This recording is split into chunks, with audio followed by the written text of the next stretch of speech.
बिस्मिल्लाहिर्रहमानिर्रहीम। नाज़रीन अस्सलाम वालेकुम, मैं हूँ इमरान वसीम।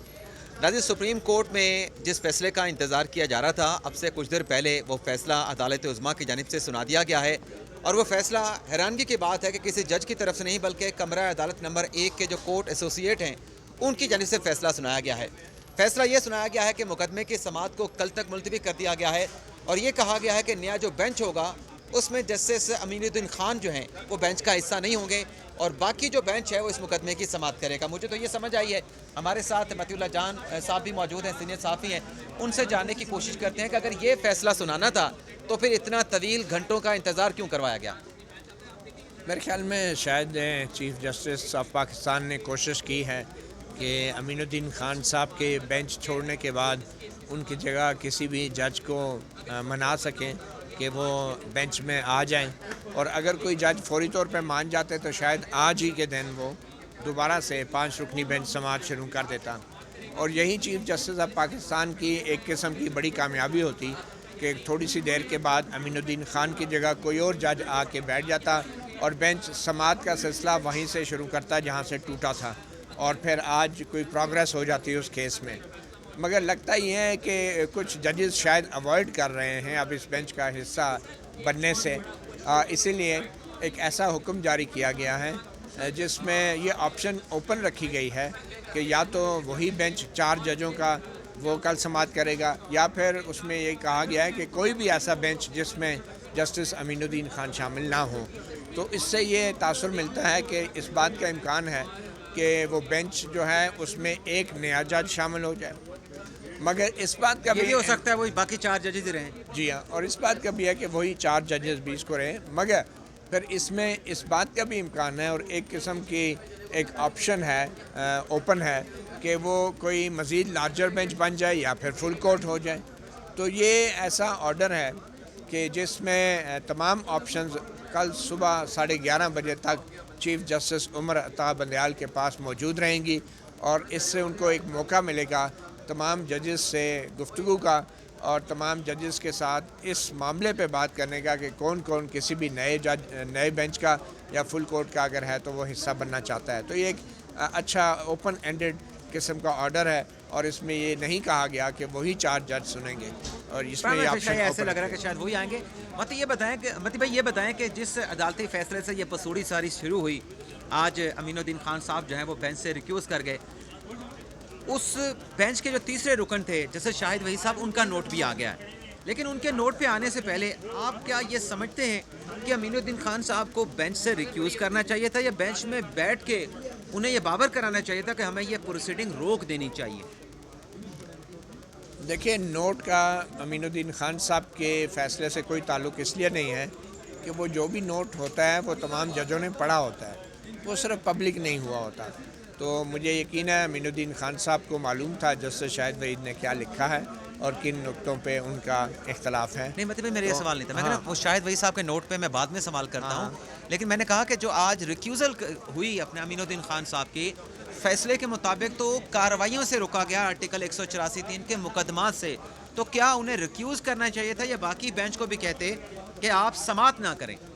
नहीं, देखें, कोई भी जज जो है अपने साथी जजों को ये नहीं कह सकता कि आप समाअत ना करें। अच्छा। रिक्यूज़ करने का फ़ैसला ना तो कोई पटिशनर, ना रिस्पोंडेंट और ना ही कोई जज अपने किसी साथी जज को मजबूर कर सकता है। तो अखलाकी तौर पे और कानूनी तौर पे उन्होंने ये मुनासिब समझा कि जो हुक्म उन्होंने एक दिन पहले जस्टिस काजी फ़ाइज़ ईसा के साथ बैठ के जारी किया है, सबसे पहले तो वो हुक्म जो है वो अपने ऊपर लागू करेंगे।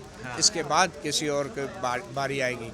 तो मतलब मॉरली उन्होंने ग्राउंड बना दिया बाकी जजेस के लिए भी।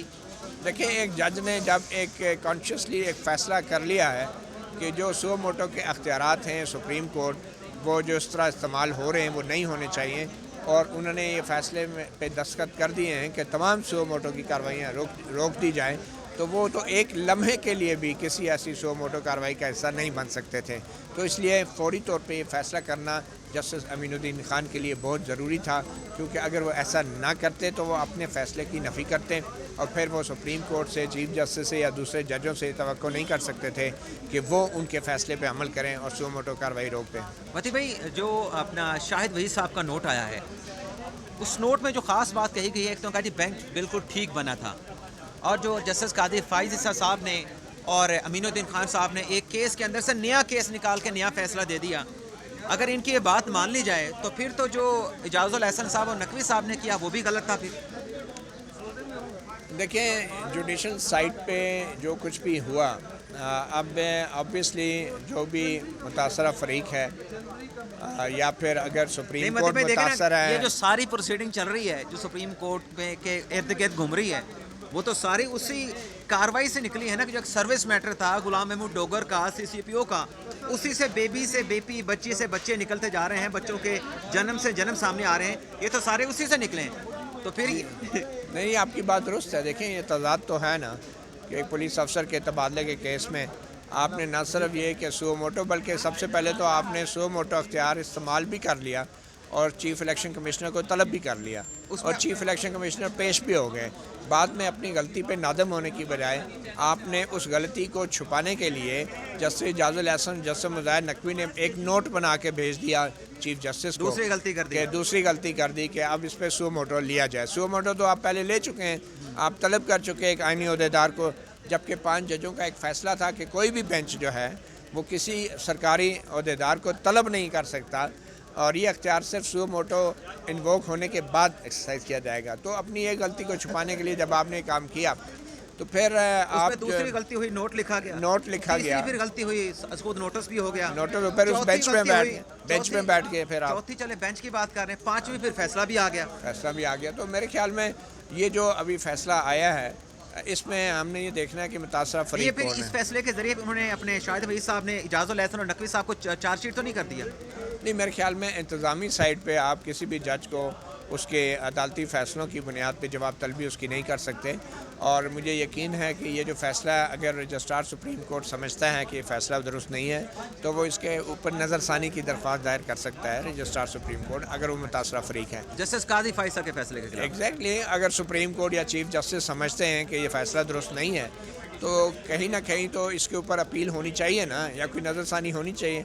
अब ये $1 मिलियन क्वेश्चन है कि क्या चीफ जस्टिस या रजिस्ट्रार या सुप्रीम कोर्ट जो है इसके ख़िलाफ़ अपील करेगी, मगर फिर ये भी देखा जाना है कि इन 3 रुकनी जजेस का जो फ़ैसला है, क्या 5 रुकनी बेंच ने जो पहले फ़ैसला दिया था और उसमें चीफ जस्टिस ऑफ पाकिस्तान को अख्तियारात दिए थे सुओ मोटो के और बेंच की तश्कील के, वो किस हद तक जो है, मगर मुझे ये जहन में पड़ता है कि बेंचों की तश्कील के हवाले से जस्टिस मुनीब ने वाज़े तौर पे लिखा था कि ये मामला हल तलब है और वो अख्तियार अभी भी चीफ जस्टिस को हतमी तौर पे नहीं मिला था बेंचों की तश्कील के हवाले से। सुओ मोटो का अख्तियार शायद उनको मिला था, मगर अब ये तमाम मामला किसी लार्जर बेंच के सामने आएंगे। जैसे शाहिद वहीद साहब ने अपने नोट में ये भी लिखा कि अगर बेंच पे एतराज़ था तो जस्टिस कादी फाइज ईसा साहब और जस्टिस अमीनुद्दीन खान साहब रिक्यूज़ कर सकते थे, लेकिन वो बेंच की कंपोजिशन को गैर आइनी गैर कानूनी करार नहीं दे सकते थे। क्या ये वैलिड ग्राउंड है ये कहना कि रिक्यूज़ कर जाना, अगर ये बात सामने आए कि स्पेशल बेंच की कोई प्रोविज़न ना रूल्स के अंदर है ना कॉन्स्टिट्यूशन के अंदर है? मेरे ख्याल में जो जस्टिस कादी फाइज ईसा ने अगर आइन और कानून की तनाजुर में बेंच की तश्कील को उन्होंने गलत करार दिया है तो फिर उससे पहले अटॉर्नी जनरल फॉर पाकिस्तान का मौक़िफ़ भी लेना चाहिए था। लिया उस दिन था ना, अगर अटॉर्नी जनरल कोर्ट में एग्जैक्टली अगर अटॉर्नी साहब थे, उन्होंने जो भी मौक़िफ़ दिया है वो अगर रिकॉर्ड पे आ चुका है और वो मौक़िफ़ क्या है उसमें ऑब्वियसली फिर वो सुओ मोटो पावर्स और बेंच की जितने सवाल पूछे काजी फाजी साहब ने, अटॉर्नी जनरल ने उसकी मामलत की, उन तमाम सवालों का उनके पास जवाब नहीं, वो उन्होंने कोई वाज़े तौर पे जवाब नहीं दिया मेरे ख्याल में, बल्कि पीएमडीसी के वकील भी जवाब नहीं दे सके स्पेशल बेंच की प्रोविजन। उन्होंने कहा ये माना कि ना कॉन्स्टिट्यूशन में है ना रूल्स में है, लेकिन उन्होंने कहा कि ये जो रवायत भी है, उन्होंने कहा रवायत क्या होती है? मेरे ख्याल में अटॉर्नी जनरल ने अगर मुआवनत नहीं की सुप्रीम कोर्ट के कवायद के मुताबिक तो फिर इसमें मुआवनत दरकार थी या फिर उनका कोई ना कोई मौक़िफ़ ज़रूर लिखा गया होगा। मौक़िफ़ लिखा गया और मौक़िफ़ क्या था वो सिंपल यही होगा कि मैं इस बारे में अभी कोई इंस्ट्रक्शन नहीं है या कोई मैं राय नहीं दे सकता, ये कोई मौक़िफ़ नहीं है। मेरे ख्याल में ये ज़रूर होना चाहिए था कि उनको वक्त दिया जा सकता था अटॉर्नी जनरल को इस हवाले से और देना चाहिए था, मगर अब ये एक तनाज़ा तो है और इसमें कोई शक नहीं है कि नहीं, जो पॉइंट काजी साहब ने उठाया आप उसको लीगल कॉन्स्टिट्यूशनल समझते हैं? मेरे ख्याल में ये पॉइंट तो फ्रीकेन की तरफ से आने चाहिए थे, फ्रीकेन की तरफ से अगर नहीं आए तो फिर बात वही आ जाती है कि क्या वो अज खुद नोटिस ले लिया काजी साहब ने इस इशू के ऊपर। नहीं, आज खुद नोटिस लेते तो इजाजुल एहसन और नकवी साहब की तरह रेफर करते, रिकमेंड करते चीफ साहब को। नहीं किया ना, उन्होंने उससे भी आगे बढ़ के शायद खुद ही मामला तय कर दिया। ऑलरेडी सोमोटो का केस था ना। बिल्कुल सही है, सोमोटो का केस था ऑलरेडी, लेकिन उसका सब्जेक्ट मैटर शायद वहीद साहब जो बात कर रहे हैं ये हमें ज़रूर उस पर देखना होगा। मगर अब क्योंकि ये सुप्रीम कोर्ट का फ़ैसला है तो इसको आईन और कानून के मुताबिक ही इसको डील किया जा सकता है। मेरी और आपकी ज़ाती जो राय है अच्छा, सारा घुमा जो मैंने कहा ना कि सारी कार्रवाई सुप्रीम कोर्ट के इर्द गिर्द, सारा पॉलिटिकल जो सिनेरियो सुप्रीम कोर्ट के इर्द गिर्द, अब आप क्या कहते हैं कि इसका अब आपको लगता क्या है भी होगा क्या? ये ऊँट किस करवट बैठेगा या होना क्या चाहिए? किस तरह से कोई रास्ता निकल सकता है? एक कॉन्स्टिट्यूशनल बहरान तो नज़र आ रहा है। मेरे ख्याल में ये सारा जो फसाद है इसका आगाज़ बेंचों की तश्कील और सो मोटो अख्तियारात की वजह से है हुआ है। ये सारे मामलात अगर फुल कोर्ट के अंदर एक ही दफ़ा तय कर लिए जाएँ तो फिर ये मामलात बार बार जो है सर नहीं उठाएंगे। चलें, बहुत बहुत शुक्रिया मती भाई। ये हमारे एक दोस्त है, बार बार आके तंग कर रहे हैं जी। बताएं जी, आप क्या मैं मती भाई को सुनने आया था, आप अपना कंक्लूड करें प्लीज़, मैं ज़रा उनसे बात कर लूँ। अरे चलें चलें, मती भाई को आपने सुना, अदील सरफराज साहब जो हैं बात में जो है वो एकदम से रिलक्टेंट हो गए। वो कह रहे थे मैं तो मती साहब को सुनना चाह रहा था, लेकिन अब देखते हैं अगर अकील अफजल साहब आप भी सीनियर रिपोर्टर हैं सुप्रीम कोर्ट के, आप अब क्या देख रहे हैं, अभी क्या होने जा रहा है? देखें, कितने रुकनी बेंच बनेगा? काजी फाइज साहब इसमें शामिल होंगे? आज की जो अनाउंसमेंट है ना, उस अनाउंसमेंट से तो ये चीज़ वाज़े हो रही है, उस अनाउंसमेंट से ये चीज़ वाज़े हो रही है कि 4 रुकनी बेंच जो है वही केस को सुनेगा। और लेकिन अब देखना ये है कि 4 रुकनी बेंच किस तरह इस केस को सुन सकता है, क्योंकि जो फ़ैसला जस्टिस अमीनुद्दीन ख़ान के ऊपर लागू होता है, क्या आया वो 4 जजेस के ऊपर लागू नहीं होता? अमीनुद्दीन खान साहब ने तो खुद लिखा है ना। नहीं, लिखने वाले पे ज़्यादा लागू होता है सुप्रीम कोर्ट का फ़ैसला, और जो सुनने वाले हों या पढ़ने वाले हों उनके ऊपर सुप्रीम कोर्ट का फ़ैसला लागू नहीं होता। आप ये कह रहे हैं? नहीं, मैं ये कह रहा हूँ कि जिस बंदे ने फैसला लिखा है वो खुद अपने फैसले पर अमल दरामद नहीं करेगा तो बाकी किस तरह से कहेंगे? भी आपने तो खुद कहा कि 184(3) की कार्रवाई को रोक दी जाए, आप खुद बैठे हैं, प्रोसीड कर रहे हैं, आप नहीं अमल कर रहे तो बाकी क्यों अमल करेंगे? तो वो तो उनके ऊपर एक मॉरल ऑब्लिगेशन थी। देखें, अपने फ़ैसले की हमेशा वो जज या अपनी बात की हमेशा वो शख्स ज़्यादा तफसील से बयान कर सकता है जो इसने वो की हो।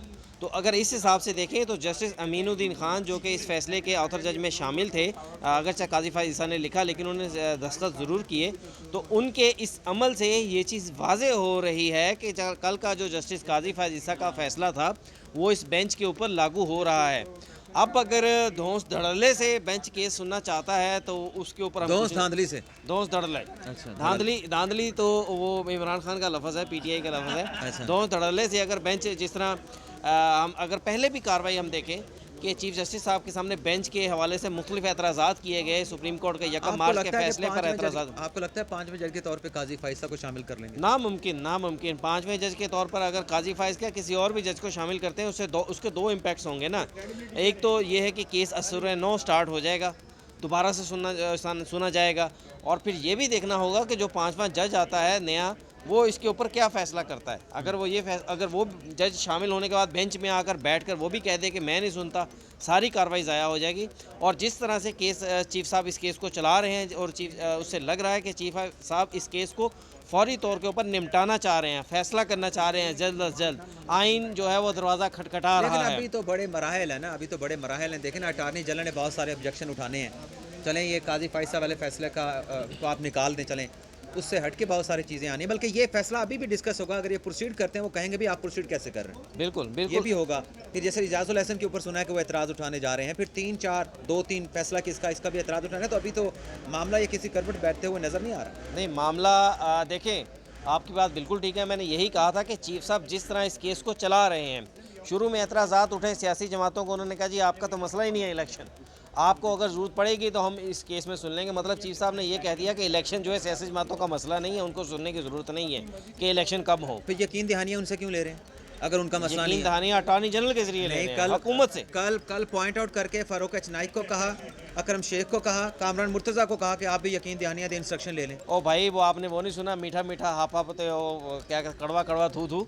तो वो जो चीज़ सूट कर रही है यकीन दहानियाँ ले रहे हैं, लेकिन उनको केस में पार्टी बनाना सूट नहीं कर रहा, वो नहीं पार्टी बना रहे। चलें, बहुत बहुत शुक्रिया। मेरा अकील अफजल ये कह रहे हैं कि चीफ साहब यकीन दहानियाँ भी चाहते हैं और सियासी जमातों को जो है वो इस केस में पार्टी भी नहीं बनाना चाहते। देखते हैं कल क्या फिर डेवलपमेंट होती है, कौन सा बेंच बनता है। 11:30 बजे समाअत का कहा गया है। तो आपसे इजाज़त चाहते हैं। अल्लाह ताला हम सब का आमीन। आप सिर्फ अपनी दुआ में याद रखिएगा। अल्लाह हाफ़िज़।